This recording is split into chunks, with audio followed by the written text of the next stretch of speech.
This episode of the HoneyDew is brought to you by COORS Pure, UPSTART, Ritual, and Liquid IV. More on that later. Let's get into the dew. The HoneyDew with Ryan Sickler.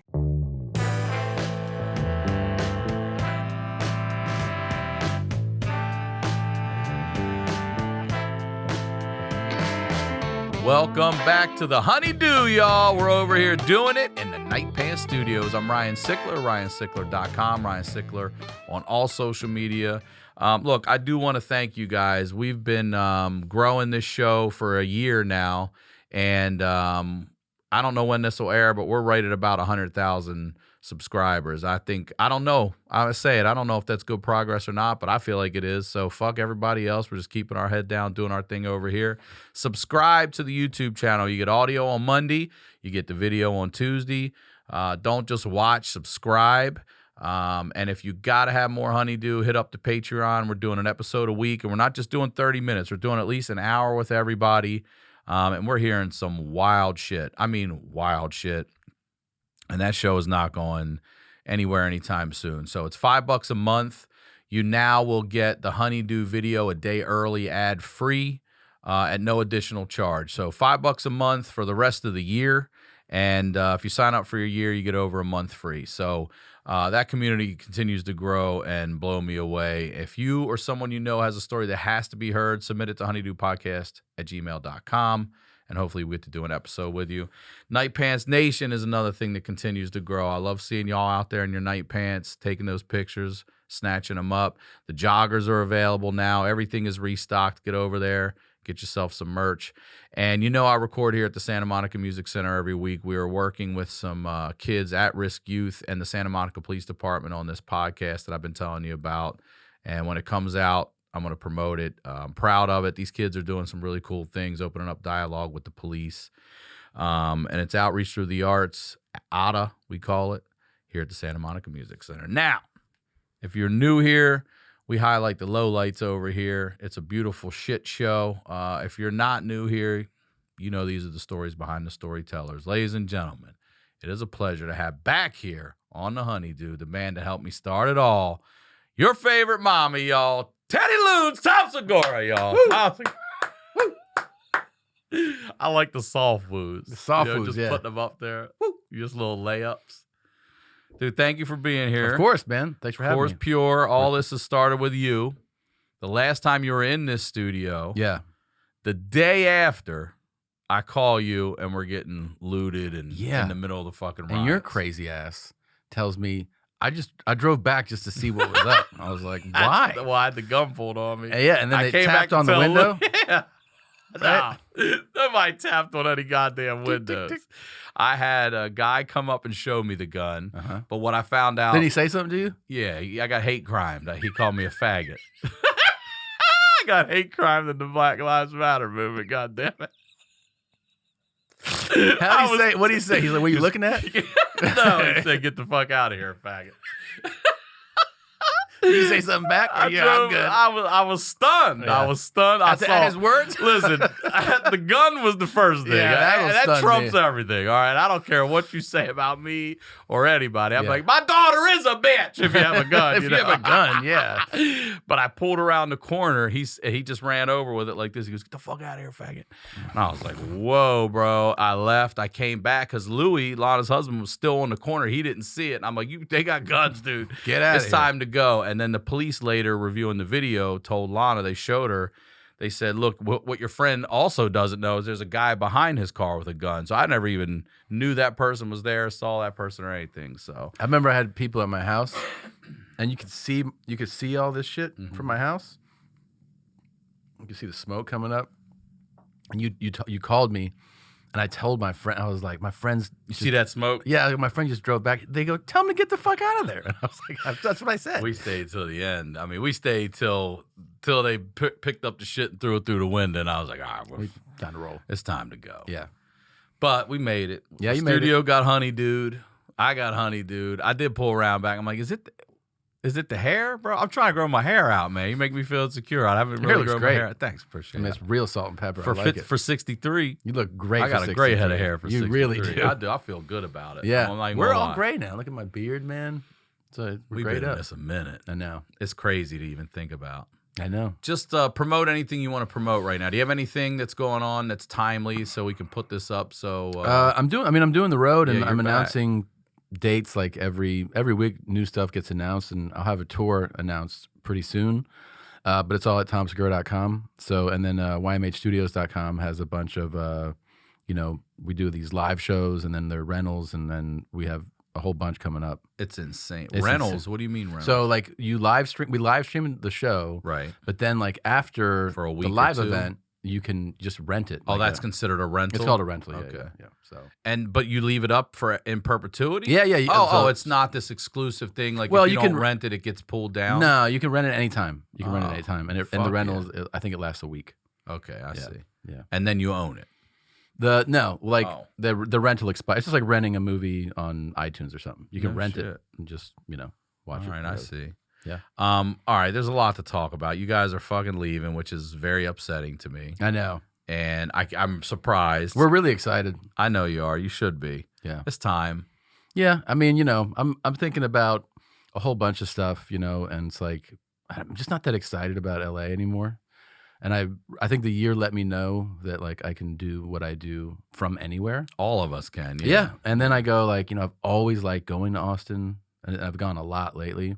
Every time I go, I really, really enjoy it. I mean, it's like the perfect scene, But you're also a Florida guy too. Yeah. So like I know people that are like, I don't want to camp and fish. And I'm like, yeah. I'll definitely go fucking fish. Oh, I yeah. got 6 rods strung up right now to go to Big Bear this I weekend. love that the lake life is there. Yeah. I love, my predominant like thing is touring from the middle of the country versus from here is Yep. going to be a Cut out game the 6 changer. hour flight. I get it. And then I think it'd be really cool to raise my boys there, man. Like to have that be where they really grow up. Yeah. It's exciting. I lived for almost a year in Texas when I was a kid. You and did?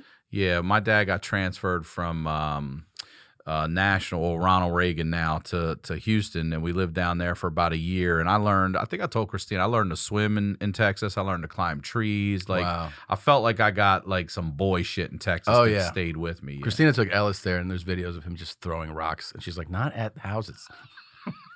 Or cars. Yeah, we used Jesus. to throw him at cars. Dude, he fucking breaks everything. He breaks everything. He's seriously, he's like a little Tasmanian devil. And he'll dude. also just like lay next to me and kick me. I'm like, what are you doing? He's like, sorry. I'm like, yeah, but you kicked me.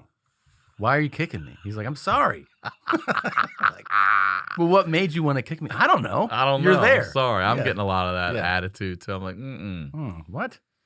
All right, so let's talk about the story behind the dunk champ. Yeah. Because I really want to know everything that was going on. It's a lot, man. First, why did you decide to have a dunk competition? You're gonna laugh at this. specifically. You're gonna laugh at this. Specifically. I don't think I've actually said this. I played Bert in tennis, and dude, I don't know if you know this, but You told me this, but say it because I couldn't get over it. so I was playing at one point. I think we played tennis. I forget when we played, but I played a lot as a kid for a couple of years. I was never exceptional, but I was decent. Could play. And when we talked to him, sports like tennis. If I go, did you play tennis? And you go, I played as a kid. I don't know what that means. I don't know if you, like, were you a competition level person or? So we play tennis, and as I'm getting closer to the match, I'm playing 3 times a week. And is this just for exercise at the time, or Well, are you like? no. Once we decide we're gonna play tennis, Is this a bet too, or is this you two are just going to challenge? No, we're challenging each other. We're gonna shoot it for Okay. content and like put it on one of our live shows, and we always talk shit to each other. I bet I can beat you at this, and So as we're getting closer to it, my coach is like, your fucking ground game is like pretty legit right now. Like your forehand is really, really, really good. And he's like, as long as you can serve and receive his serve, like you're gonna fuck him up unless he's like really good. So we go that day to play. I mean, look, I hear you. That Yeah. body does not scream lateral movement. No, to me at man. all. And when I see At him, all. hitting the forehand and backhand, I was like, oh, I'm gonna kill him, And we rally a little bit like to warm up, and then he starts serving, and I'm like, what is happening? Like what, Bert McEnroe, dude? He is serving And he has different serves, kickback serves, putting spin on the serve. And I'm like, so that's his whole game is to serve. but So if you can return it, you got him. But if you can't, you're fine. And by the way, when we're training for it, like when it's really getting close to it, I go, let's work on serve returns. He's like, my coach, who was a big time D1 tennis player, he goes, he's not going to serve like this, dude. Like, he's not going to serve like me. I go, yeah, of course not. Well, he served. I look at him one time during the match, and he's like, what did he say? It's a what? Well, after it, like Bert just absolutely kicked the shit out of me. Just acing. That's the way you score. You don't get one of them returned? I mean, maybe 1 out of like 30. Yeah. 30. Oh, yeah. And I'm demoralized. I mean, I'm like, so. Is he just talking shit and everything else too? No, he's not. But I just can't believe it. And I win the first 2 games. So I'm up 2-0 to start. I'm like, oh, that's all right. How'd you win those? He's not, I'm serving poorly. Mm-hmm. So the few times that I'm serving okay, I don't even think he's returning them. Anytime we can start a rally, I'm basically winning. But he starts serving, and I'm like, and I'm just, the thing is, it's one of those things where it like snowballs. Like I start to just get down. I'm like, oh, fuck. It's over. When it's over, he wins like 6-2, 6-1. Just kills me. And I'm just like so depressed about it. And I walk over to the coach. He goes, I got to tell you something. And I go, what? He goes, that's a legit D1 college serve. And I go, what? A legit D1. Yeah. D1, not Division D2. 1. And I go, what the fuck, Bert? What was that? And he goes, I told you I used to play. I go, what the fuck did you play, man? Did you play international games? And then the funny thing is my coach goes, I've never seen such a disparity between someone's serve and their ground game. It's like he just worked on the One thing. But one thing I've learned over time about Bert, because Bert will always tell you what a great athlete he is. He'll tell you. It's like, I'm one of the, is that, there's different types of athleticism, right? Like, I'm used to when someone says they're an athlete, for like what I grew up doing and playing, athlete means run the fastest, jump the highest, like raw, like football player, like combine shit. Yeah, like that's the great athlete. So I was like, what are you talking about? But what he does legitimately is incredible hand-eye coordination.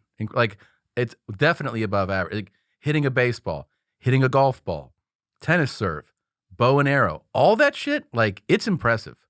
He did that bow and arrow thing on the Go Big Show, bullseye, and they were all like, what? Like, he really is good at that. And I've seen him hit a golf ball, I'm like, impressive, really good at it.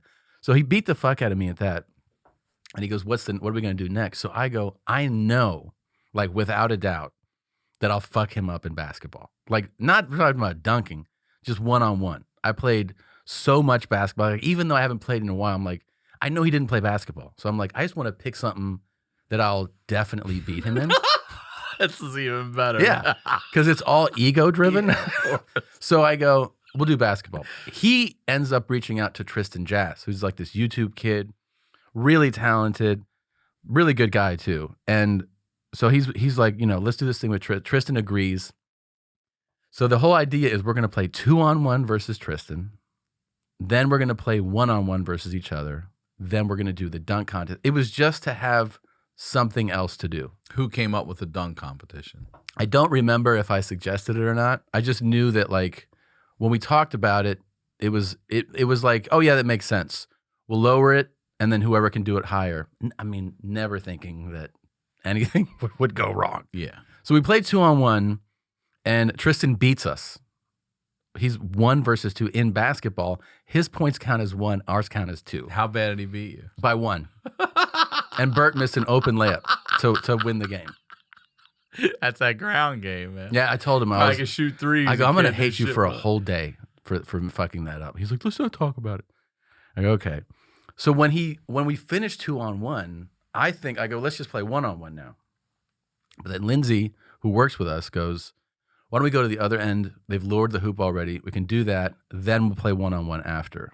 And I was like, well, you know what? Our legs will be fresher, like to jump now. Yeah. So, okay, that makes sense. So we go down there, and the hoop is lowered to 7.5 feet. I mean, it's, you basically just reach up, put it in. And we just start doing it that way. 7.5, 8, 8.5, 9. He couldn't do 9. I've seen your 9-foot. I did 9, Mm-hmm. and then they're like, it's over. Like, you beat it. I was like, great. So that's like one part of our competition. Now let's go play one-on-one. I mean, I've said it on podcasts already, but then I forget who it was. Goes, I think you can do a little bit higher. And I was like, so it wasn't enough for you to win. You wanted to. well, it wasn't even that I wasn't like, I think I can do higher. Somebody else said it, and I was like, and I remember being like, I remember feeling the adrenaline surge of someone saying, I think you can do this, and I was like, can I? I don't know. And there was that guy Roy. If you watch the video on our YouTube channel, he's a basketball coach, and he coaches people privately and works. And he pulled me aside. And he was like, "You have to dig deep on this one, man."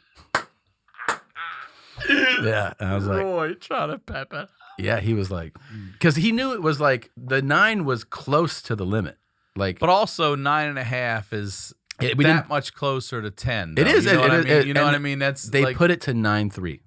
9.3. Okay. So they raised it 3 inches, which I was like, okay. And I remember thinking, I was like, man, I might be able to. Like, I knew I could grab the. Could you dunk back in the day? No, I could touch the rim. I could like kind of like hook it. Okay. But I could never dunk a All right. basketball in it. I could. Yeah. No. Jesus. I'm 5'10". I mean, just spud web. I told you out there. what happened to. Didn't I tell you about that kid in my college dorm hall my freshman year? I don't know. The goofiest fucking guy I've ever met. He had hair parted down the middle that like split here. And He like, had covered his Yeah, eyes. and he was like, "Hey, Tom." He had a goofy ass Carolina accent. He came in my room and he was like, "I got a big dick," and I was like, I was "What?" about to say, I bet Yeah. this kid's got a 9-inch dick. Yeah, and he would come in, 360 open his towel, and like helicopter his dick around And We're just like, "All show right, man." people? Yeah, dude. I mean, we were freshmen. Everyone's half a jackass on the freshman hall. And one day we're just talking. Can you imagine? Listen, I talk about this all the time. Like, why we're so different. Like, Yeah, why can't you and I, as just two heterosexual male friends, lay in bed together and watch a movie like girls do? You Oh, know we what can. I mean?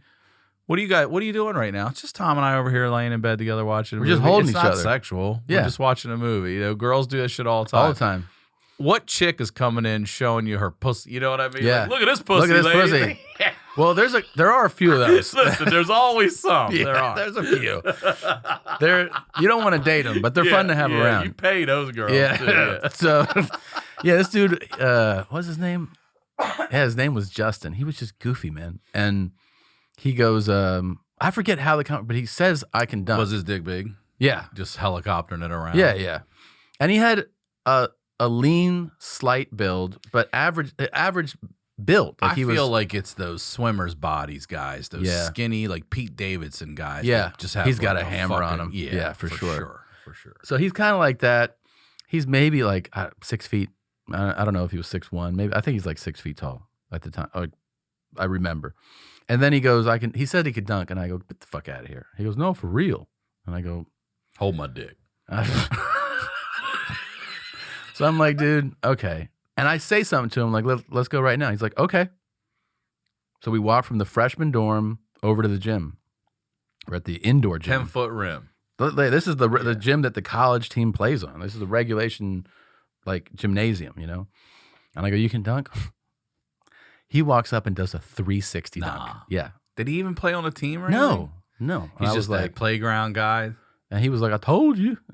A fucking full double two-hit pow. And I was like, nuh-uh. He was like, yeah. I was like, why did you get that gift, you goofy fuck? Like, he was so unworthy of it. But yeah, he just did it, you know, in front of me like that. So anyway, back to the day, like, I remember that dude said that to me. And I remember. This your last rendezvous. This your last rendezvous. You need to come to the party, man. He tell me to come to the party. You're getting Yeah. the fucking Big Daddy You need living to come large. to the party, speech. man. You need to come to the party. This your last rendezvous. Everybody, this your last rendezvous. You got that speech. Yeah. He told me that the rim was taking my remote control and trying to change the TV in my fucking house. So It says, fuck you. I played that for an NFL player yesterday. Who? Cassius Marsh, plays for the Steelers. He was like, what is this? So Oh, God. I told him, once I played that Coach I speech for Finesse Mitchell, who played at Miami. He played for the Canes. Finesse And- played for them? Yeah. Oh, I didn't know that. Yeah, Finesse said, I played him that speech. He goes, you know what I didn't hear in this video? I go, what? He goes, anything about football. Yep. Anything about Anything. football. So Roy tells me like, and I remember like, you know, when you go like you could feel that you're too hyped up. Mm-hmm. I felt it. Like my heart rate was up, like dried out in the throat. But I was like, well, like use this energy to go, you know? I just line up and, you know, you've seen the video 100 times, but like, You're the new NBA logo, bro. what I remember is that I push off on my left foot, right? Because there's 2 foot jumpers and there's like the one. I guess I'm a 1 foot jumper, so I push off, and I don't know what happens. Like in your mind, you're just like it's fast. I felt like I didn't feel pain. I just knew that like something happened. So it's not slow-mo right here. It's just instant, like So up, fast. down. I mean, so fast. I mean, I felt like I got shot. I was like, what the fuck? Like it was so fast. And then I don't know. The thing is, I don't know if I'm 2 inches off the ground or 20. Do you know what I mean? Like when you push off and you feel something goes wrong, it is in an instant. But So you're like, on the push-off, you feel pain? I don't feel pain. Nothing. You just feel yourself sort of losing control. Yeah, and I'm like, oh, it's like the engine died. You know, I'm like, what? And I just remember being like kind of surprised at what's happening in the moment. And instinctively, like I don't think put your arm behind you. It just goes behind me. Listen, Yeah. when you first told me, I said, did you put your head? You're like, no, my arm went behind me. Yeah. I watch football every Sunday. Yeah. I see that thing happens 100 times a game. And I'm just like, that fucking crushed Tom's arm. Like Yeah. these 20-year-old studs and having bodies fall on them and shit too. And And I've fallen 100 times. like- I mean, but it was just, I think it was like. So your left foot, you're up in the air, and then your left arm just folds behind like this. No, not even like that. Okay. It's Just like tucks back. It's like tucks back. Like it's an instinctive thing that you're doing to basically protect your back and head. Yeah. You know what I mean? Like you're like, oh, like you're not consciously thinking, I should put my arm behind me. It just happens. And I landed on it and just fucking And your snapped it in half. body weight fucking Snapped it in half. I mean, you sent me the picture of that thing snapped inside your wild. skin. It is fucking, it looks like a cartoon. I'm doing a podcast with the surgeon next week. Like because he was like, this is a major trauma. Yeah, that's what I want to talk about. Yeah. So that thing, you hit the ground. yeah, And what pain are you feeling? The arm? just the arm. Just the arm. I don't even think something's wrong with my leg. And is it immediate? It's immediate and intense. Intense. It's intense. Do you pain. feel like you're gonna pass out? No, I just feel like I basically this face. I'm like, you know, like I can't like be alert. I'm just like you're so feeling the intensity of that pain that like That's all you in can that think video. If you see that immediately, I go call 911. Yeah. Right, because they're all in shock. They don't know. Like it also happened that fast to them, so they're all like, you know, you can hear one of the kids, one of Tristan's shooters, go, his arm. I swear I heard Roy going, quit fucking around, man. Let's come on, man, dig deep. Like, yeah.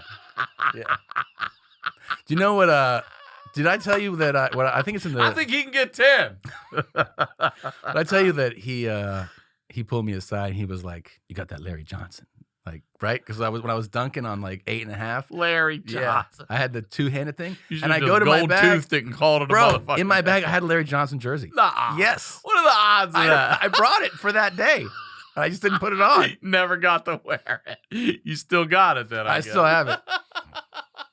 So, dude, Oh, shit. That was a college kid playing with a gold tooth. that team was fucking They were sick. something else. These kids now don't. If you want to look up some shit, you want to see some shit? Bro, yeah. Go look at that UNLV squad. That was like what 91, 92. Yeah, it was in the early 90s. and they fucked people up. They did. Yeah, Larry Johnson, who looks like a defensive end Grandmama. in the NFL. But I mean, Yeah. we're talking 6'7", 255, and like Massive. big Yeah. fucking guy, man. And him, Stacey Augman, and those guys just.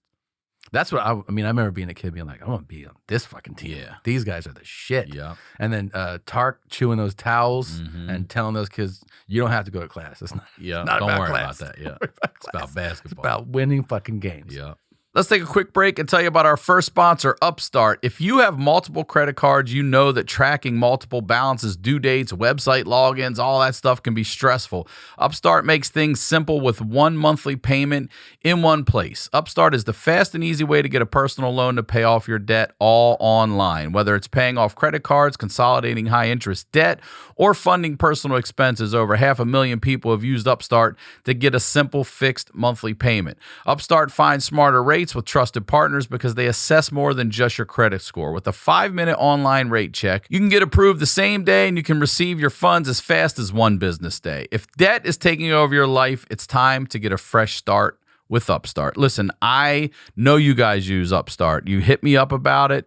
You've gotten great rates. You've gotten consolidation, one monthly payment. I wish I had something like UPSTART back in the day. Find out how UPSTART can lower your monthly payments today when you go to upstart.com/honeydew. That's upstart.com/honeydew. Don't forget to use my URL to let them know I sent you. Loan amounts will be determined based on your credit, income, and certain other information provided in your loan application. Go to upstart.com/honeydew. Our next sponsor is Liquid IV. When we push our body hard or we're just feeling run down, it's extremely important to take care of ourselves with the proper vitamins and nutrients. That's why Liquid IV created Hydration Multiplier Plus Immune Support to maintain and strengthen your immune system. Look, I've told you, I've took it all during coronavirus when I actually had it, and I took the immune. It really helped me. It's got the vitamin C, the zinc, all of that stuff. That's my favorite one. I love it. But the other flavors they have are great too. You got watermelon, strawberries, a lot of good stuff out there. Now, Hydration Multiplier Plus Immune Support is a cutting-edge blend of vitamin C, zinc, and Wellmune in convenient single-serving packets to help strengthen your immune system. When you purchase Liquid IV, you're joining their mission to help people live better lives everywhere. With every purchase, Liquid IV donates a serving of Liquid IV to someone in need. Liquid IV has donated 4+ million servings in response to COVID-19. Products are being donated to hospitals, first responders, food banks, veterans, and active military. The company has donated over 10 million servings globally.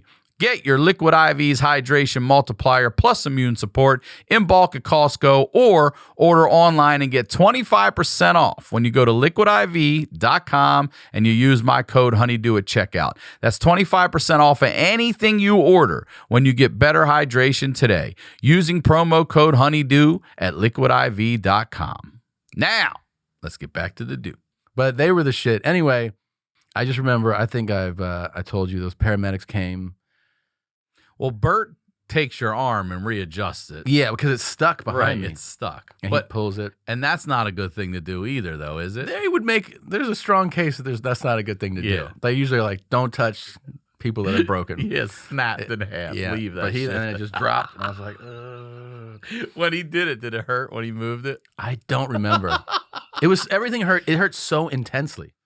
But that- at this point, you have no idea still. That I don't know I know my arm's broken. But I'm talking about your leg. You didn't even know that because You this don't- pain's so intense. Don't feel a fuck thing. anything else. I don't feel a thing in my left leg. Wow. Which they told me later is very common when you have like that double whammy, that your brain will process one of the pains so much that you won't feel pain. Like I didn't feel pain in my leg till like 5-6 days later. Damn, that long. Mhm. Okay. So paramedics come, this fucking guy, he goes, "What are you doing playing with kids, man? Kids. Kids." I was like, "What?" I'm on the ground. Wait, hold on. You know what? I was like, what? He's like, "You're out He's here." probably seen this shit enough to be Yeah. like, hey, you're up there, man. You He's don't like- need to be fucking around with these kids anymore. And then they're like, asking me questions. I'm like, "Yep, this arm, yep, this leg."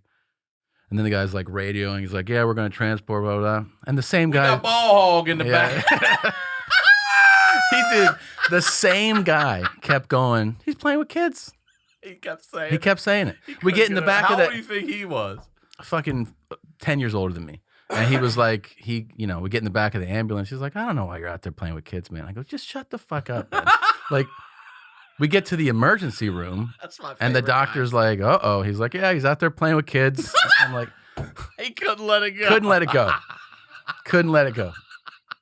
Whole time talking about kids. I'm like, shut up.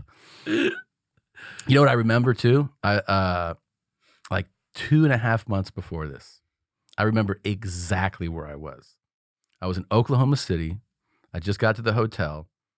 I'd started like doing stand-up at the places that were saying we'll do like half capacity. I was doing like one a month. So this is like the second one I've done since the pandemic started. And I have Josh Potter with me. And we're leaving the hotel. I go, we check in, and I go, it's like, I don't know, let's say it's like early afternoon.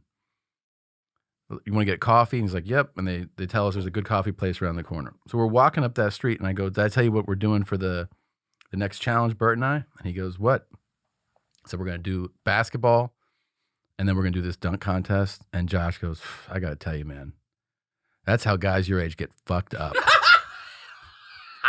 And I go, tell you to stop. I go, what? And he goes, I don't know if you really want to do that. And I go, why? He goes, guys in their 40s play basketball. They tear their ACLs. They tear their Achilles. I've seen it a bunch. And I was like, I don't know. I'm not worried about it. Kept walking. I remember it so vividly, him being like, could go wrong. And I was like, I guess it could, but I'm not really concerned. So I'm in this hospital that I don't like to name because I don't want to, but immediately I know that this is not a great hospital. I know it's close to where we played basketball. I don't know it by name. I'm saying when we pull up, I'm like, fuck this place. So they put me in the, you have intense memories when you have like a traumatic thing. What do you mean? Like your father passed away. Mm-hmm. I'm sure you remember the details of that day vividly, right? It's a traumatic event. I remember so much, so vividly. Oh, I see. Of like, that day. And especially of like from the injury on for that month. It's like, I remember people's names. So I get in this emergency room, and they're like, we got to wrap your arm. So it's fresh broken. And they started giving me like fentanyl in the ambulance. I don't feel the effects of that. They're like, how's your pain? I'm like, it's fucking 15. Like, what are you talking about? Then there's a fucking lunatic next to me, Scott. They're like, stop it, Scott. Scott. Because he's like, like yelling and shit. And then he starts snoring. Right away. Yep. And then he's like, I'm in pain. And they're like, shut up, Scott. I'm like yelling That's to him. how they're helping. Yeah. I'm like, oh, God. And I'm like, I got to get the fuck out of here. So they start coming in, and it's always a new person. Are you in pain? I go, yeah, I'm in a lot of pain.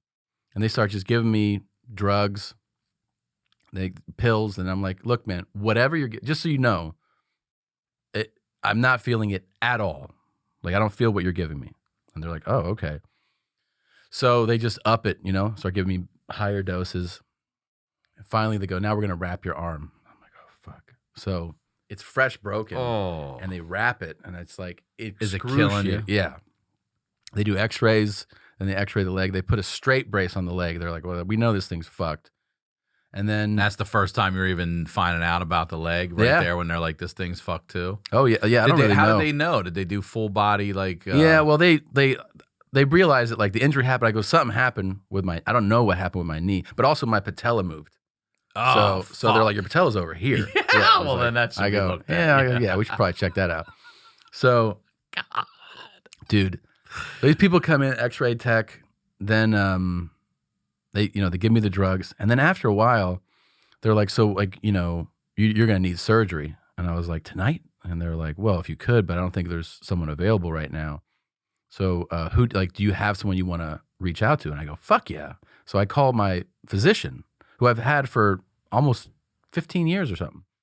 He's like, hey, but like, all casual, like, what's up, man? I go, I'm in the hospital and blah, blah. He's like, what are you doing? Like, super casual. Playing with those kids, huh? I'm like, man, here's what happened. He starts talking to I go, talk to the emergency room guy. And they start talking about this and that. And I go, hey, because he's always giving me great referrals. If you go like, this is going on, go see this guy. I go, who should I have do this surgery? He's like, like the two best people I know are out of town right now.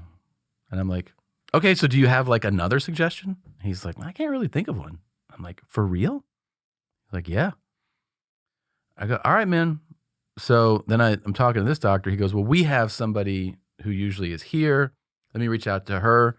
And, he goes away, comes back. She'll see you tomorrow. And then we could have surgery like later tomorrow or the next day. And I was like, okay. And in my head, I'm like, I know I got to get out of here. Like, I just don't trust it, you know?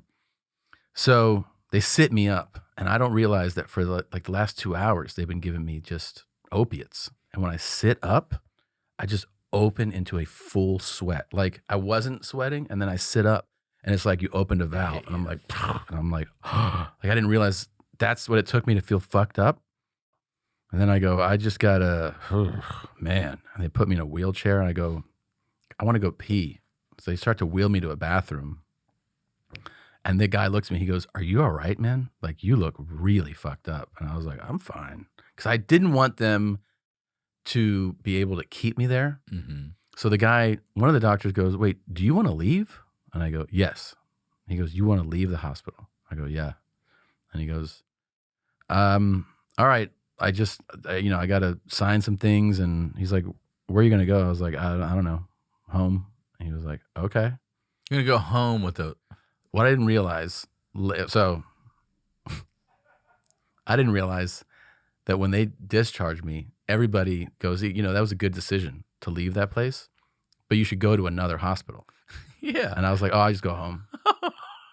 where nothing's going to get fixed. At all. Yeah. So Lindsay picks me up. We go to the drugstore. Broken arm. And what are you wrapped in? It's just a Ace fucking bandage, like an sling? ace with cardboard. It's like the shittiest wrap you could possibly do. Yeah. Cardboard. Yeah. And the legs in a straight brace, and I'm like, dude, I'm so fucked up. It's like the nurse's t-shirt wrapped around man. you and shit. And then when I get home, he backs into my garage.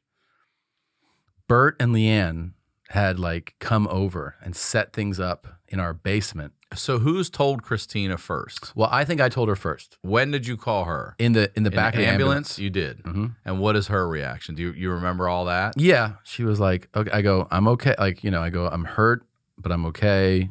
And I'm gonna, I'm on my way to the hospital and I'll let you know what happens, blah, blah, blah. And then I ended up texting her, I'm coming home. Dude, when I get home, I mean, it starts to hit me as they're trying to get me in the house that I can't do anything. Like they carry me over the step to go into the house, and they carry me down the stairs, and then they carry me and place me on this couch in our basement, and I'm like, and then Bert had gone to the store, and he put snacks on like Doritos, and I'm like, what is this? He's like, in case you get hungry. I'm like, I'm gonna eat Cheetos right now. And then you know what he put right on the stand, right next to my head? Calcium. He's like, I figure you could use that. Your weak ass. Yeah, bone. I'm like, what the fuck, man? So then Bert always jokes about how Leanne is so direct. Like, she never bites her tongue. She goes, this is going to be a problem. You're going to be in trouble for a while. And I'm like, thanks. And he goes, shut the fuck up. She goes, no, I mean, it's going to be a real problem, Tom. You're probably going to gain a lot of weight too. And I was like, great, thanks for stopping by. But they helped so much because Christina was just overwhelmed. She's got the kids and she's like, what's happening? So I try to go to, I can't sleep. I mean, I'm in excruciating pain. And I go, all I tell him is the next day, we had talked to a doctor friend who goes, you need to go see this orthopedic guy the next day, at his office. And she arranges for the appointment for me. I'm like, okay. And I tell Bert, you come back here and take me to that appointment. So Bert arranges, I go, arrange for one of those wheelchair services.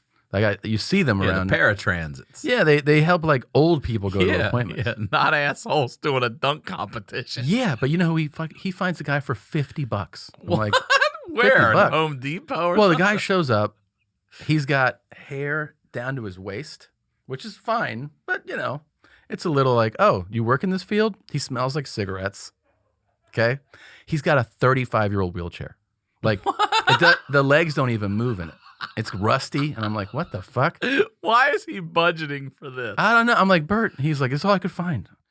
So this guy puts me in the chair, and then I hold on to Bert. I go, don't you fucking leave me with this guy. Because normally I would be like, leave me alone. I was like, don't leave me with this guy.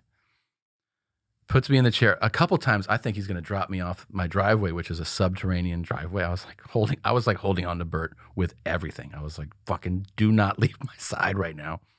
So we get in there, and the guy locks me into the shittiest van that I've ever seen. Like it's a shit box and a shit chair. The whole thing sucks. And I'm sitting there, and then the guy's like, "What do you do, Bert?" "We're comedians." And I'm like, Oh, no. and the guy's like, "No shit." And like starts turning around, talking to us. He's like, "Yeah, you have Netflix?" And the guy's like, "What's Netflix?" I'm like, "God damn it, dude." What's Netflix? Yeah, you guys totally checked out, okay? We have to give him such explicit directions. I'm like, have you ever driven anyone in this thing before? Like, he doesn't know where anything is. So we pull up to this, in Beverly Hills, there's like that whole medical district, you know? Caesars in that area. In that area. We pull up to this building, and I go and I wheel in, they wheel me in to this office. And when I plan it, the doctor walks in and he goes, "What are you doing here?" And I go, "I thought we had an appointment." He goes, No. "Why are you not at a hospital?" And I go, "I left that hospital." He goes, "I know. Why aren't you at another hospital? You shouldn't be out."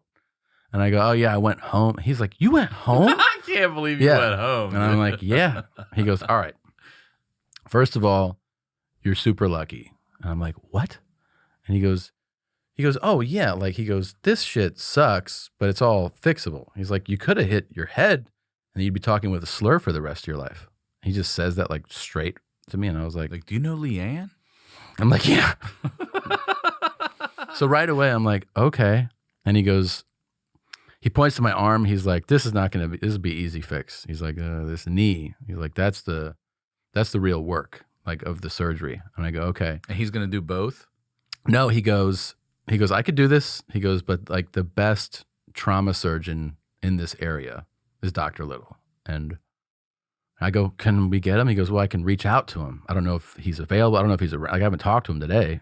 I was like, "Oh, please reach out to him." So he's like, "All right, I'm texting him right now." And he goes, "Get in that van and go to Cedars right now. Like, right now, man." And he goes, "It's going to suck in the waiting room. You're going to be frustrated, but that's where you need to be. You really need to be there, like, immediately." And I go, okay. So they put me back in the van. And is there any risk of permanent damage if you don't get this done right away? Yeah, or like, of course. I mean, within days, like, is there blood clots? Well, like, all that is a concern. Okay. I mean, blood clots the thing is that they're considered major trauma surgeries, right? Like the major trauma injuries, and they require like a pretty sophisticated orthopedic. Did you ever style. show the fans the clean snap bone? Yeah, You it's did? been on the podcast I mean, and on my Instagram. Yeah. So when we get in the van, the same guy with the fucking hair, I'm like, "All right, man, just go to Cedars." And he goes, "What's that?" Nuh-uh. And I go, This "Fucking Cedars motherfucker. Sinai, the biggest hospital in Los Angeles." He goes, "Where is it?" I go, "It's fucking around the corner. It's that building." It says Cedars. Yeah. And he's like, "Oh, okay. How do I get there?" I'm like, "Oh my God." I'm like, "What do you normally do, bro?" So we get closer. I have to tell him not to turn down. He's like, "Let's go over here." I'm like, "No, emergency room's here. That's where I want you to take me." Doesn't know where to go. Whatever. We finally get there. I consider it a relief that we actually pull up and I can get out. And then we get through the check-in process, luckily, so fast. And then we're in that fast track, and it's like this holding area before you get a room.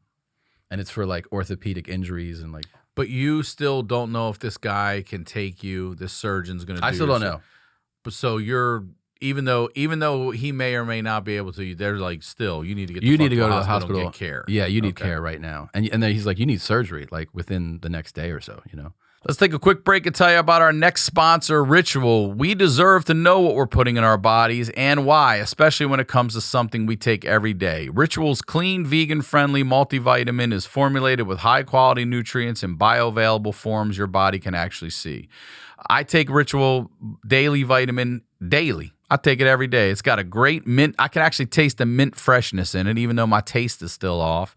And I feel way better. I've been looking for a multivitamin for a while. Talked to my friends about them, and like they're telling me, we say sawdust, all these other weird things are in it. I'm like, where do we get one? Then along comes Ritual. Boom. Ritual is the multivitamin reimagined. A multivitamin should contain key nutrients and forms your body can actually use to help fill gaps in the diet. No shady extras. Ritual's delayed release capsule design delivers high-quality nutrients, including vitamin D3 in just 2 daily pills.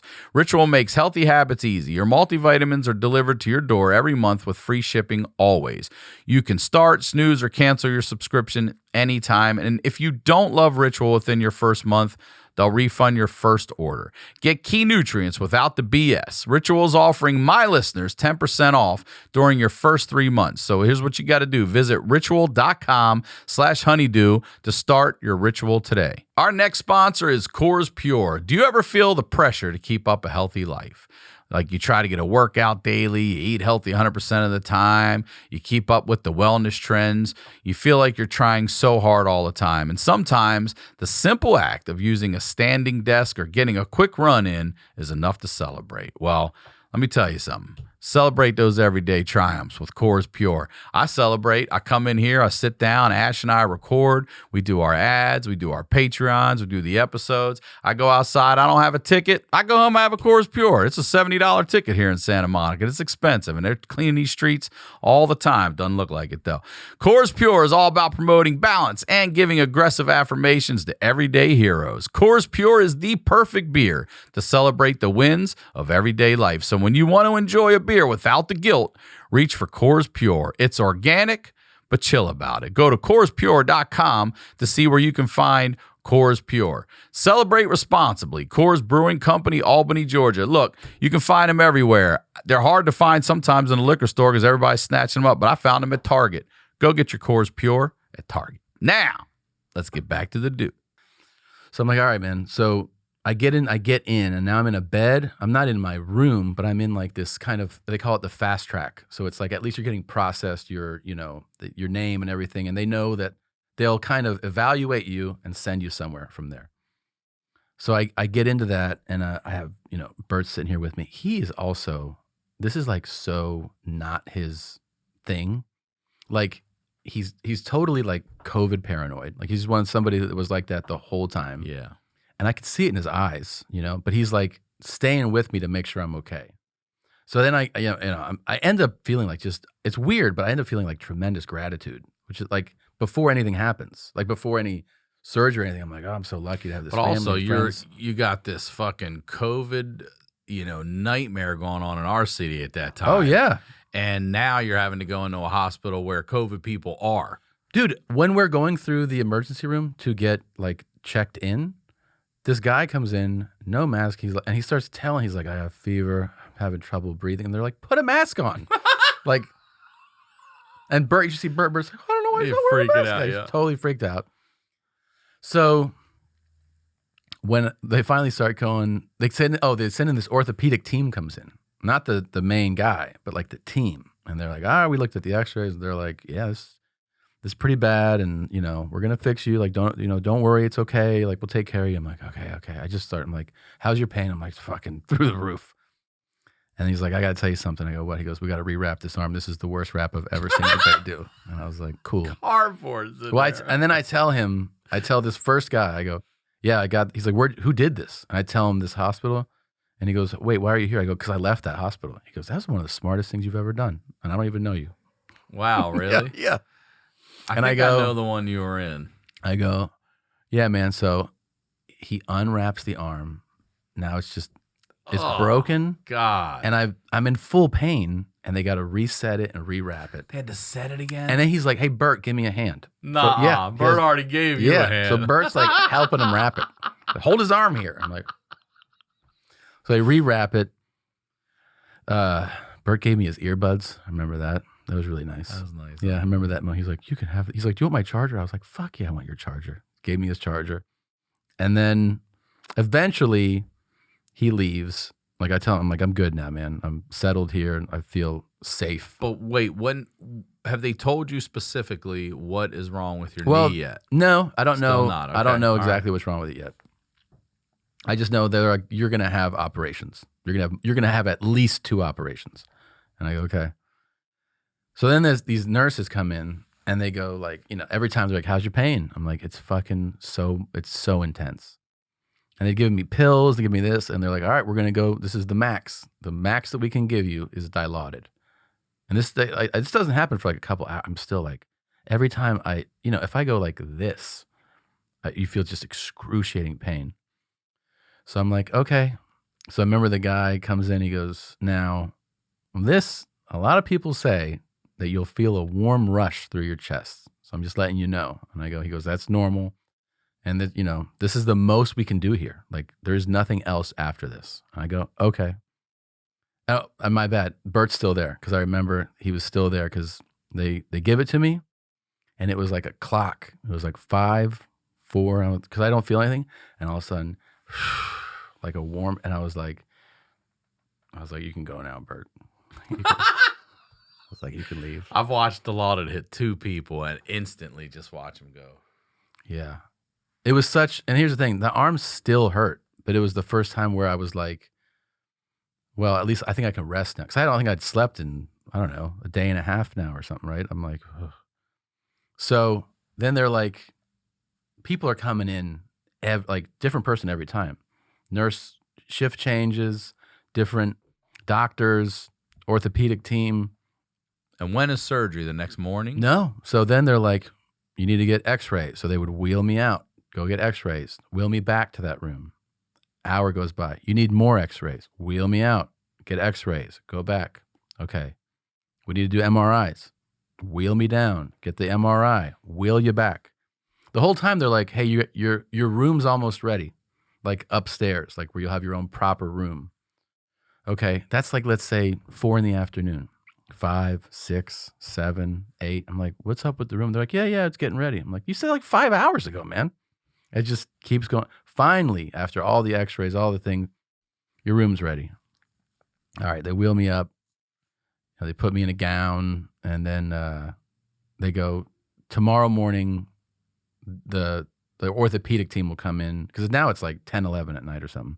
Orthopedic team will come in, give you the full evaluation, let you know what's happening and what you're going to do. I go, okay. So the next morning, that Dr. Little shows up, and I'm like, you're the fucking guy. I was like so excited. Yeah, I was so like, you're the excited. guy. And he was like, yeah, man. And he looks like he's like 30. I was like, I thought it'd be like an old man. He's like, no. And he's like, here's what happened, he's like, this is pretty bad. This is on your, tells me you tore your patellar tendon. So I'm going to reattach that. And then I'm going to put, he told me, he goes, you had an option. We can cast you up and just let the arm break kind of heal that way. Like the way you kind of remember kids, when you're a kid having the broken arm. He goes, but I would do the plates. Like that's a much more surefire way of it working, because the cast could be like 8 weeks down the line. We're like, oh, it didn't heal right. And then we do surgery. So he's like, it's up to, I was like, fucking cut me open, man. Do it. So that's, I have that surgery on a Friday, and I remember coming out of it and being like, oh my God, and seeing this crazy scar. And then that's like the next day is when my leg started to hurt. I was like, oh, fuck. My leg really hurts. And they're like, yeah, you tore your patellar tendon. And then we operated on it. I'm like, oh, yeah, sorry. So that you told me that thing was clean off. Clean off. And the doctor goes, the first thing he told me, he goes, it takes a tremendous amount of force to do this. I was like, yeah, I was dunking. He was like, what? Just to look at your height, yeah, everything about you is not like, what? Screaming a guy that should be out there dunking. He's like, you were dunking? I was like, yeah, bro, I won the contest. You should have asked him, listen, do you think with the force that I pushed off, I could have dunked on 9.3? I mean, you know what I told him? I go, I have it on video. And he goes, I would love to see that. He goes, I would love to see it to show like my orthopedic team. Yeah, because he goes, it's rare that we have just follow an injury, me on Instagram, like this, and actually be able to see like the results of it, how it happened. And I go, okay. So like a day later, I have Lindsay. I go, send me the footage you have, right? He sends it to me. I show it to this guy in my hospital bed. He goes, ugh. He's a doctor. He goes, I don't want to see that again. I go, I thought you wanted it. He goes, no, not anymore. I go, are you serious? He goes, that's horrible. I'm like, you operate on me. Like you cut people open. He was like, that was gruesome. That's like a homicide detective going, oh, fuck, Jesus. man, I don't want to work that case. Nah. He's like, that's nasty. I That's was like, disgusting. I was like, okay, man. So that's a Friday. On a Monday, they put me in another ambulance and they take me to a recovery center. Because basically they go, if you go home right now, you have two fresh operations. You're literally incapable of doing You're anything. left-handed. Your left arm is shot. And your left leg, Left leg is shot. You can't stand. You can't take care of yourself. You can't eat. You can't go to the bathroom you are incapacitated. Like it's really this thing where you're like, oh my God, I'm like disabled right now. And they're like, yeah, you are. Right now you Did are. they give you a handicap placard? No. You could probably file for one. I probably You don't could. need that shit, though. But I'll jinx you anyway. man, they give me options of like, you can go recover at this place, that place. And then they're like, and then we'll start with PT and OT at the recovery center to start basically rehabbing you. All of this like is hitting you. You're like, what the like? Because it just feels like all any at kind once. of time frame for this stuff, like how long you're going to be in the recovery center. That they're like at least a few weeks, and then they go, and then they start talking about like, what does it take? I go, what does it take to like come back from these things? And they're like, well, you're going to be in a straight brace on your leg for 6 weeks, so your leg's not going to bend for 6 weeks, and then you'll start kind of working it back. But they're like, the muscle will definitely atrophy, and you'll have to rehab that. And then this arm, they're like, don't worry about the break. The break will just heal, but you also bruised your radial nerve. So like that controls extenders and everything. And I'm like, how long does that take? And he's like, I've seen it as little as 4 months and as long as like 18 months. I'm like, how's it now? I mean, I can't like, it's still much better. huh? But it's much better than it was. Yeah. Like every month it's better. But when I first was there, like I had wrist drop, which means like you can't even pull your wrist up, You couldn't even do it. No, not at all. I couldn't do this. Are you freaking out mentally when you're laying there at night and nobody's around? If any of this shit's not, are you gonna have a permanent limp? Are you gonna fucking have a hook? I didn't really arm. have. My grandfather, they called him Hook. He broke his arm and then whatever didn't set right or whatever. And he's always had he could never straighten it all the way. It was always like this.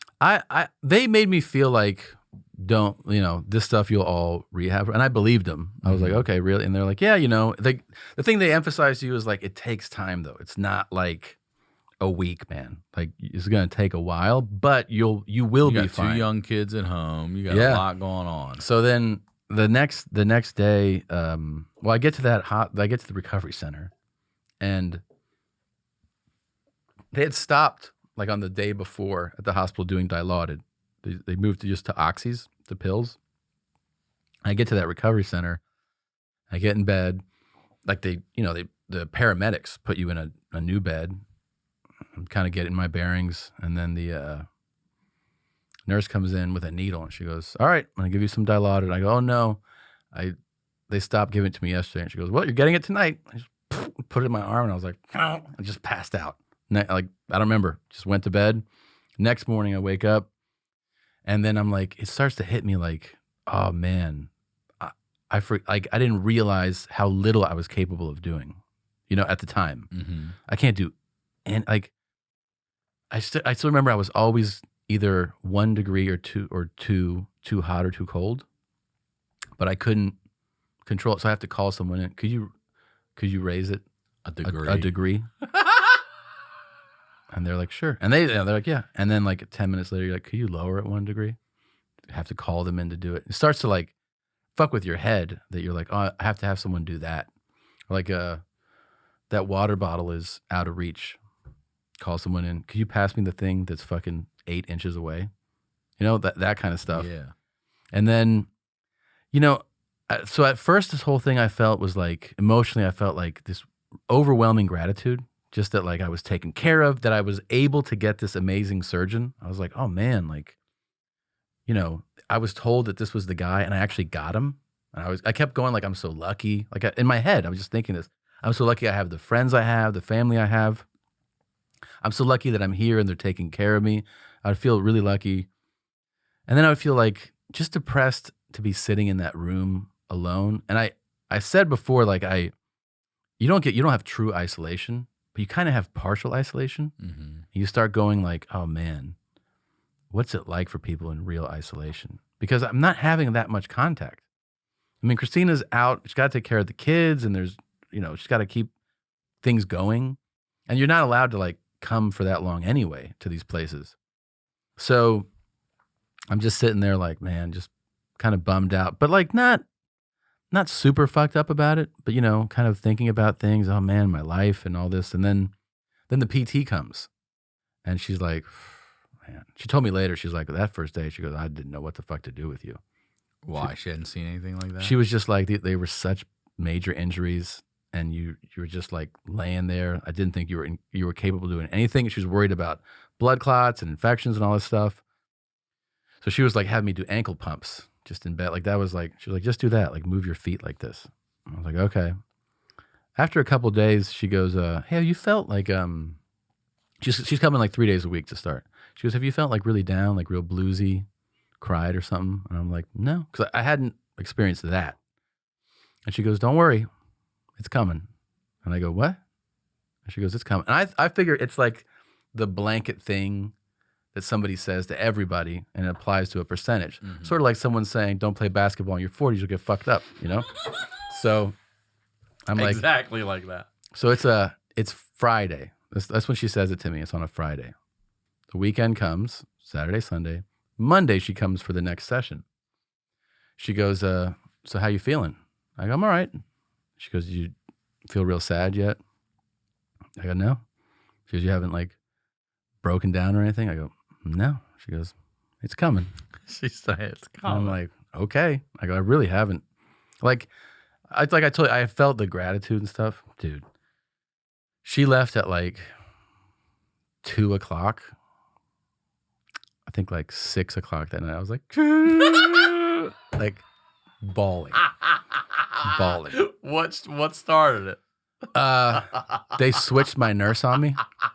And I didn't realize it. I cried like crazy. And then I cried. So the next morning I was like, I want them to switch my staff to where it was. And I figure what I'll do is I'll talk to the person in charge, but like in a very professional manner, and be like, like going to like my like almost corporate speech. Like, I appreciate that you have a way of doing things here. I just want you to know, like, this is like when I'm rehearsing in my head. I want you to know that I think the whole staff's great, but I really like the staff that I worked with last week. So if you don't mind, I would like, if it's possible, just what she gets on the phone. She's like, you want to talk to me? I go, my nurse. Started crying. She's like, it's okay. I was like, bawling. I want my nurse back. I want my nurse back. Crying into Kleenex, like that emotional, huh? Super emotional, crying. So then she's like, okay, we'll switch everything back. So they switched the whole staff. I was like, that's better, thanks. And then that would happen randomly. When did that lady come in and finally ask you if you broke? Oh, yeah. Well, she came in on Wednesday. She's like, how you doing? I go, yeah, I've been crying a lot. She's like, I told you. Yeah. She's like, I told you. Did you tell them you requested her back? Well, she's my PT. She was my PT. Oh, yeah. Okay, so that's Dr. Karen Joubert. She's fantastic. So she knew that shit was coming, huh? And you know what's funny? Do you know Chris DiStefano? Yeah. So Chris used to be a PT. Mm-hmm. So he reached out to me when I first got in, and I didn't see him for a while. When I saw him next, and he doesn't know any of this stuff, he goes, he was like, yeah, did you get like real emotional at one point? And I was like, yeah. He goes, did you feel like really connected to people that were like caretaking for you? I was like, yeah. He's like, did you feel like parts of your personality almost like shifted and stuff? I go, yeah. He goes, yeah, that's what we see. Like all the PTs see it. The doctors and nurses don't really prepare you for that part of it, but the PTs all know. Why do they know you're going to cry? What is it that hits you? They like according overwhelming gratitude, or according to that, like Chris explained it in a really interesting way to me. Trauma bonding, like. Yes, a part of it is that. So the way that he explained it is that when you get a big injury, like I had a severe injury, your brain is like, this is super traumatic, but we have to deal with the physical part of this. like the fact that things are broken and you need to get into recovery. So you kind of compartmentalize the trauma emotions and you kind of store them for a minute. And then as you are coming out of like now, like they repair you, like you're coming out of surgery, then your brain goes, well, we don't have to like, we can relieve some of this expression because you're somewhat put together. So then it just starts to come out. He goes, we saw it like almost every time we worked with somebody that had like he said that like people, he would see like real personality shifts in people. Like some people like they're completely different afterward. And stay that way? Yeah. He's like, it's like they come out of their shell totally different. I mean, I don't feel like that degree of change, but I do feel different emotionally. You do? And personality wise. Yeah. I mean, I've said it like on other podcasts where like I go, I'm way more social like in the last few months, meaning just like reaching out to people more, checking on people, meeting new people and being like, yeah, like let's like things I would never have done a few months ago, like hanging out with people that like, I feel like I operated like on a bandwidth of like, this is my family. These are my friends. Everybody else I'm cordial, I'm polite to, but I don't look to take it any, you know what I mean? Any further than that. And now I feel like I'm seeking like more connections and stuff. I mean, it's in my head all the time. That's your next album right there, bro. Seeking Connections. Seeking connections. That's it. Or like just don't play ball anymore. Dunk Champ is it. Yeah. Dunk Champ. But it was like an emotional experience that I did not expect to happen. Well, so much came because I wanted to come visit you, and you're like, well, you got to get a corona test. Yeah. And I'm like, I just had one a few days ago. You're like, no, you got to get one within like 48 hours. They had rules, and then I got COVID. Well, that's the only reason I found out I had COVID. I had just got tested. I would have never, under normal circumstances, gotten another test a few days later. Yeah. If I just tested negative, but I had to come see you, and then I get the results over the weekend. I'm like, there's no way this shit's positive. Bro. And then everybody on my side got it, and I'm like, here we fucking I was go. so sick in there. But you didn't have it when I had it, right? I called you, and you got it right after I told you I had it, right? So my second week in that recovery place on a Tuesday. On a Tuesday. They came and I did back-to-back PT and OT. Back-to-back, like an hour of each. And these are people coming in from the outside. Yes. Right. And they come in, I do it, and as the lady's leaving, the PT's leaving, I put my head back and I sleep for like 3.5 hours. And I wake up, I'm like, man, I'm so tired. So tired. Not thinking anything like related to a sickness. I'm just like, oh, this is like fatigue because I'm weak and I'm doing like this physical therapy. The rest of that day, I'm like, man, I'm beat. Go to bed. Next day I wake up, I'm like, fuck, I'm so tired. I remember my neck and my shoulders just ached like crazy. And I ate like a regular breakfast and I had like horrible diarrhea. And then I was supposed to do another like PT session. She was like, just rest. But everyone thinks you're just tired from the work you're doing. I must have taken like a 5-hour nap that day or something, man. It was like I was so wiped out. And I keep going to the bathroom and I'm like, fuck, I'm so beat up. And then the next day, it's like a little bit better. You know, I still don't feel great. And then Friday, I'm like, oh, I'm starting to feel better. Well, by like Wednesday, Thursday, they see me. They're like, we think you have a bug. No one says COVID. They're like, we think you have a bug. So just no more visitors. So they cut off visitors for me. I'm like, okay. On Friday, they go, do you want to get a COVID test just to rule it out? I'm like, all right. So I get a test. And then it was an outside source that tested us. They didn't turn in the sample in time. So you leave. So I leave. I finally go home on a Saturday. I get home. I go to sit on our couch to watch a movie. And I get all emotional seeing my kids. Like I came back from war or something. I was like, hey, my son. Like, I'm so, kicking you. Yeah, he's kicking me. He's like, where you been, man? I'm like, I'm fucking, oh my God. I had to protect myself so much around them. So much around them. I was terrified of them. Because they're 2 and 5. I mean, they don't give a fuck, man. They throw shit at me. Yeah. Like fucking metal cars. Sorry. And you're like, wow. Like, they fuck you up. So Christina had hired a like part-time nurse to come in and she's like, I got to take care of the kids. I can't be taking care of you and the kids. So the nurse will be here for you for this like first week while you get adjusted for like some daytime hours. All right, cool. Like we finished the movie. And as the movie ends, I just open my phone. I see email, blah, blah, blah. Click the link. Corona test positive. And I'm like, nah. And then they follow up with a call. They're like, hey, we just following up. I go, it says positive. Like I said, I'm like, are you sure about that? And they're like, yeah, you have it. I'm like, oh my God. I'm feeling better, like much better. So I'm like, oh, it's actually good to find out afterwards. Because if you had told me during, I might have been like nervous about it, right? So I'm like, I actually feel fine now. But I have to tell everyone. So I tell Christina, You got to tell the recovery center, all those people in there that have been around you. Oh, yeah, they all been around me. So I do. I tell Christina first. She tells the nurse that was coming to take care of me. That nurse was like, I got to go. I'm out. So I was like, all right. So she leaves. And Christina's like, fuck. Now I got to take care of you too. I'm like, sorry. So then I call that recovery place and I tell them. And that lady's like, oh, shit. She's so like, oh no. I'm like, yeah, I mean, that's just what happened, you know? And then I spend, like a full week in the basement, you know, and I get tested again. I think I test positive one more time.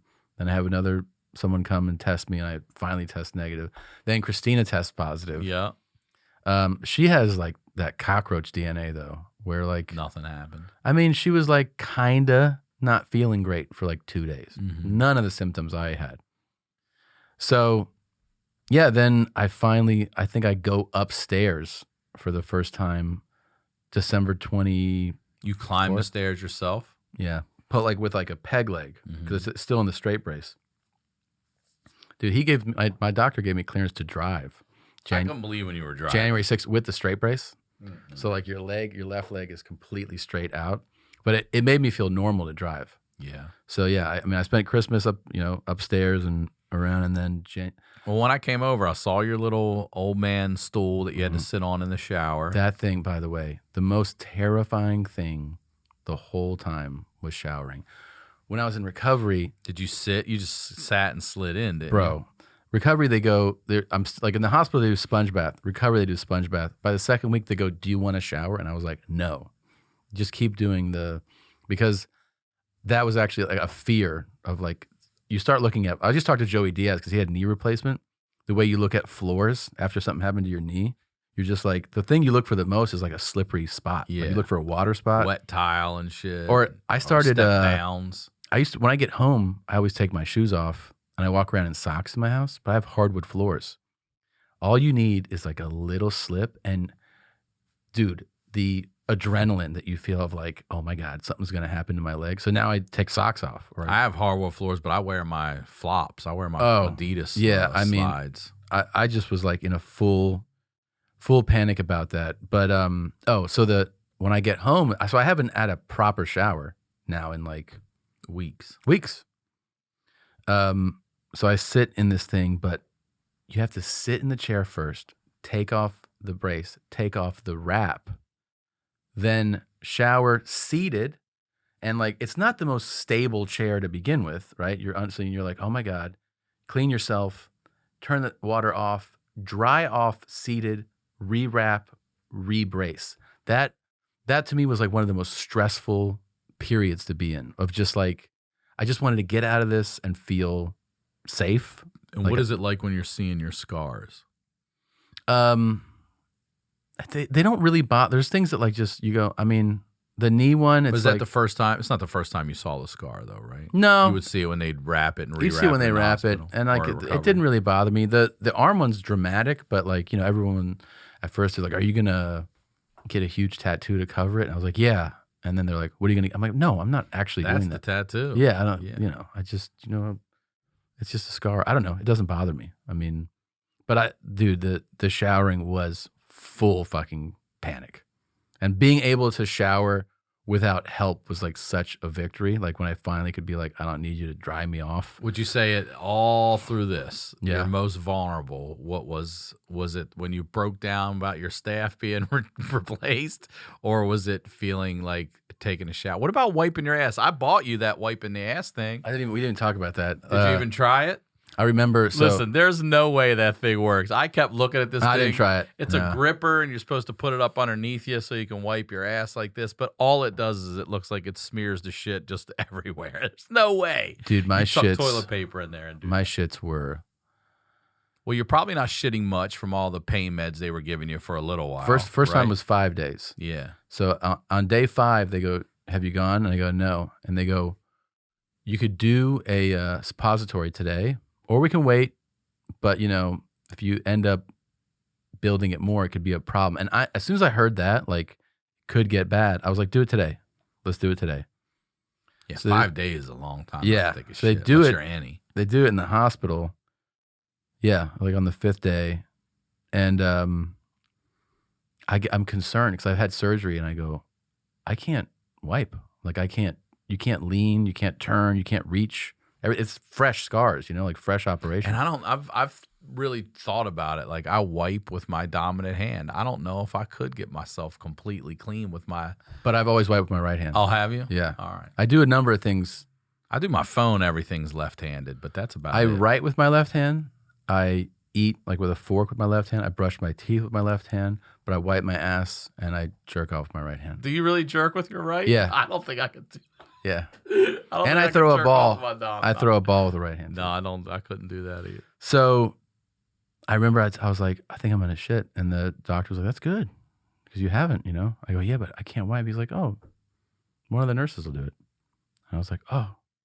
And a nurse came in and handed me wipes. I go, what are these for? And he goes, because you're going to go to the bathroom. I go, yeah, but you're going to do it. And he was like, oh, shit. Like, yeah. He didn't hide it at all. He was like, man. God damn. And he left. I go, what are you doing? He goes, I'll come back. And then he came back. He did a horrible job. Wiping your ass? Yeah, he did. What do you mean? He was just like just patting at yeah, it. he was like, God. Dabbing it. There's so much. I was like, yep. And then there was another late. So he did a bad job. he did a bad. He didn't want to do it. He didn't want to think when y'all do a bad job, they won't ask me to do it again. One of those. Like when you're a kid and they're like, do the dishes. And you're like, oh, everything's fucking dirty still. You're like, I tried. I did the best I could. So he did a horrible job. And then the next nurse was really like compassionate and like, but she would comment the whole time. She was like, gosh, you got so much back here. Oh, hold on. Oh, there's some in this crack here. And I was like, how many cracks? I was like, what? She's like, oh, there's a crevice here. Oh, I didn't realize it spread around. Hold on. And she was like, that might have been some leftover shit from the first guy. Dude, I'm holding on to a walker. Just while somebody's wiping my ass. I'm like, this is the fucking best. And then I remember that a nurse came in who I was like, I got it. That was it was like day. I couldn't shit in recovery either because I'm still on drugs. Mm-hmm. So I had to keep doing suppositories. And then that would just unleash. And then a nurse came in to wipe my ass, and I was like, I got it. She was like, really? I go, yeah, I got it. She was like, I think that's a compliment. Thanks. And walked away. And I was like, all right. And that was like, and it was like painful, but I was like, oh, I can do it. I can do it. Shitting was absolutely terrible though. Terrible. Just to like not be able to, like you're like, how many days? You start counting the days. I haven't shit in 4 days. Just trying to get those oxys out of your system so that you go normally again. It was terrible. So what's the first thing that made you feel normal when you healed up? I bet you driving probably helped. Driving really helped. But what's the first thing you did that you couldn't do before? Like pick up the kids, I mean, because you couldn't pick them up, right? Obviously. No, definitely not. You couldn't, even if you couldn't put weight on that knee. Oh, no. I mean, I like, at first was like, I had like strict, like, don't let them run in here. I was scared to be asleep on the bed and because they'll just jump on you, right. And there's 2 of them. So like, you got to watch out. Like when you're distracted by one, the other one's like, ducking behind you on one shove. And they're always like jumping on my head and shit, Yeah. So yeah, I would say like the driving, the time that when I realized I could shower unassisted, oh my God, that felt so amazing. when I got the straight brace off, was terrifying. And I see the muscle is completely like Skinny, like that yeah, tennis like arm. you see this big right quad, and like you can see it. Like you see the muscle in it, and it's like thick. And then you see this left leg, and it's just skin, and you see like the shape of a leg, but there's no muscle definition or anything. And the thing you don't think about is like, when you like bump into something, like I didn't realize that the muscle in your leg like keeps you from like feeling that basically. You bump like the chair, but on this leg, it's like you feel it in the bone. Oh, you that's you're creepy, like, oh, like a fuck. skeleton leg. Yeah, it's like, and then they go, it's going to take. When I finally started doing real PT, they were like, it's going to take a year for an orthopedic injury to fully. So like a year from now, your left leg should look like your right leg. And I was like, damn, a year. Yeah, I didn't know it was that long. Yeah. I remember I had a dumb injury. I went out after a Monday night Ravens game with a friend out here. We went to the park, started throwing the football around, and I step in a hole, and I just wreck. I mean, I turn the top of my foot touches the ground, and then I get up, and I'm like, oh, but that's not enough. It hurt, so I keep going. Well, then I roll the other one. So I go home, I just go to bed, I prop my foot up, and I wake up in the morning, and this fucking ankle is like this. And I was like, oh, shit. And I go to the specialist, and he's dry, he's like, yeah, you tore everything. And he puts me in a cast that holds my leg together. I think it was 3 months, and it came up to my knee. And it just basically, he's like, you just need to fucking leave this shit sit, and it'll grow back. Yeah. But he's like, it's what he said to me. You're going to get fat and soft. I'll never forget him saying it that way. Fat and soft. Yeah. And then when I took that, it stunk, and he took that, because of old school fucking cast. And I already have skinny legs as it is. That calf was like nothing. Nothing, man. It was like nothing. That's another thing that people would message me. They're like, you're going to get so fat. Like everybody was messaging me. You didn't get fat. I've lost 30 pounds. Yeah. Yeah. But I mean, it really bothered me that people were like, you're going to really turn into a piece of shit now. And I was like, what? And because you know who said the opposite? The PT. Really? Yeah. Who's like been right about everything. She was like, oh no, you'll end up in the best shape of your life. So I believed her. Yeah. And I remember saying it and seeing people, they're like, what the fuck are you talking about, man? And I was like, wait, who am I supposed to listen to?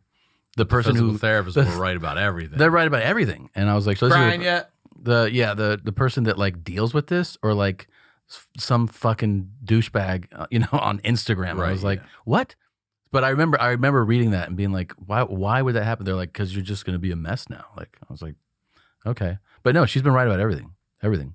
She actually said, she goes, when you're like a year, like when you're at a full year, she goes, I guarantee you'll probably be in the best shape or close to the best shape of your life. And she was like, and you'll probably be stronger than you were before you got injured. That's great. Yeah.